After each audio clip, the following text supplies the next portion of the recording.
മറ്റൊരു പുതിയ വീഡിയോയിലേക്ക് എല്ലാവർക്കും സ്വാഗതം. കാലങ്ങളായി മലയാളികൾ കഴിച്ചു പോരുന്ന പ്രഭാത ഭക്ഷണമാണ് ദോശ. വ്യത്യസ്തമായ രുചിയിലുള്ള ഒരുപാട് ദോശകൾ ഇന്ന് നമുക്ക് കഴിക്കാൻ സാധിക്കും. അത്തരം ഒരു കിടിലൻ ദോശയുമായാണ് ഇന്ന് ഞാൻ നിങ്ങളുടെ മുന്നിൽ എത്തിയിരിക്കുന്നത്. നൂൽ ദോശ. അതിന് വേണ്ട ചേരുവകൾ: അരിപ്പൊടി 250 ഗ്രാം, ഉഴുന്ന് 100 ഗ്രാം, ചെറിയ ഉള്ളി 1 പിടി, മുട്ട ഒരെണ്ണം, പച്ചമുളക് ഒരെണ്ണം, ഉപ്പ് പാകത്തിന്. എങ്ങനെ ഉണ്ടാക്കിയെടുക്കാമെന്ന് നോക്കാം. 1 മണിക്കൂർ മുതൽ 4 മണിക്കൂർ വരെ ഉഴുന്ന് വെള്ളത്തിൽ കുതിരാൻ വെക്കണം. നന്നായി കുതിർന്ന ഉഴുന്ന് മിക്സിയുടെ ജാറിലേക്ക് ഇടുക.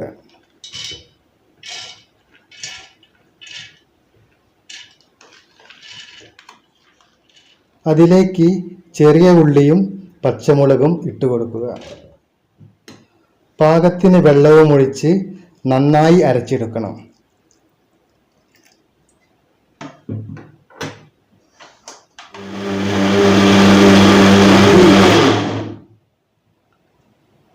അരച്ചെടുത്ത ചേരുവയെല്ലാം ഒരു പാത്രത്തിലേക്ക് ആക്കുക.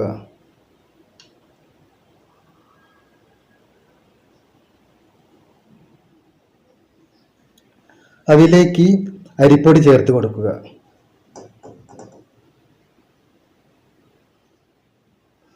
കോഴിമുട്ടയും പൊട്ടിച്ചൊഴിക്കണം.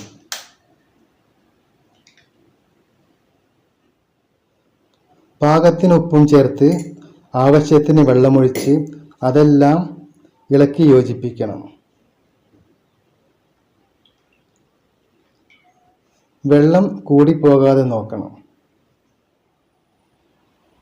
വെള്ളം കൂടിപ്പോകാതെ ഈ പരുവത്തിലാക്കിയെടുക്കണം. ദോശക്കല്ല് അടുപ്പിൽ വയ്ക്കുക. ദോശക്കല്ല് ചൂടാകുമ്പോൾ അല്പം എണ്ണ പുരട്ടി കൊടുക്കുക.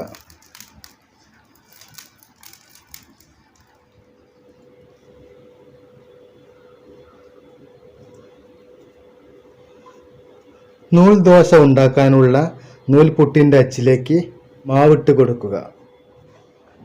ദോശക്കല്ലിൽ വട്ടത്തിൽ ചുറ്റി കൊടുക്കുക.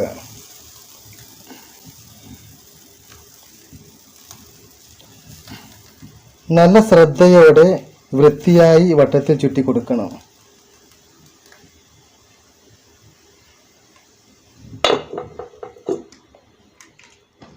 ഒരു പാത്രം കൊണ്ട് അടച്ചു വെച്ച് വേവിച്ചെടുക്കുക.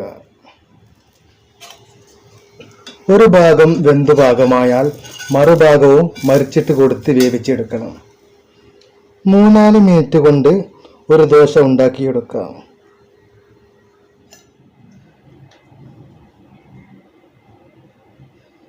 രണ്ടു ഭാഗവും ഒരുപോലെ വെന്തു പാകമായാൽ ഒരു പാത്രത്തിലേക്ക് മാറ്റുക.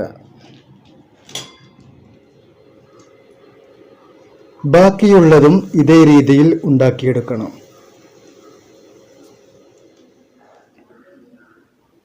വ്യത്യസ്തവും രുചികരവുമായ നൂൽ ദോശ റെഡിയായി. ഒന്നാം തരം ടേസ്റ്റാണിതിന്. നിങ്ങൾ കഴിച്ചു മടുത്ത ദോശകളിൽ നിന്നെല്ലാം തികച്ചും വേറിട്ടൊരു സ്വാദാണിതിന്. ഈ പുതുരുചിയിലുള്ള നൂൽ ദോശ വെറുതെ കഴിക്കാനും നല്ല രസമാണ്. അറിയാതെ ആരും എത്ര വേണമെങ്കിലും കഴിച്ചു പോകും. നിങ്ങൾക്ക് ഈ വീഡിയോ ഇഷ്ടമായെങ്കിൽ നിങ്ങളുടെ വിലയേറിയ ലൈക്കുകളും കമൻറ്റുകളും സബ്സ്ക്രൈബും ചെയ്യാൻ ആരും മറക്കരുത്. മറ്റൊരു സൂപ്പർ വീഡിയോയുമായി കണ്ടുമുട്ടുന്നതുവരെ ബൈ.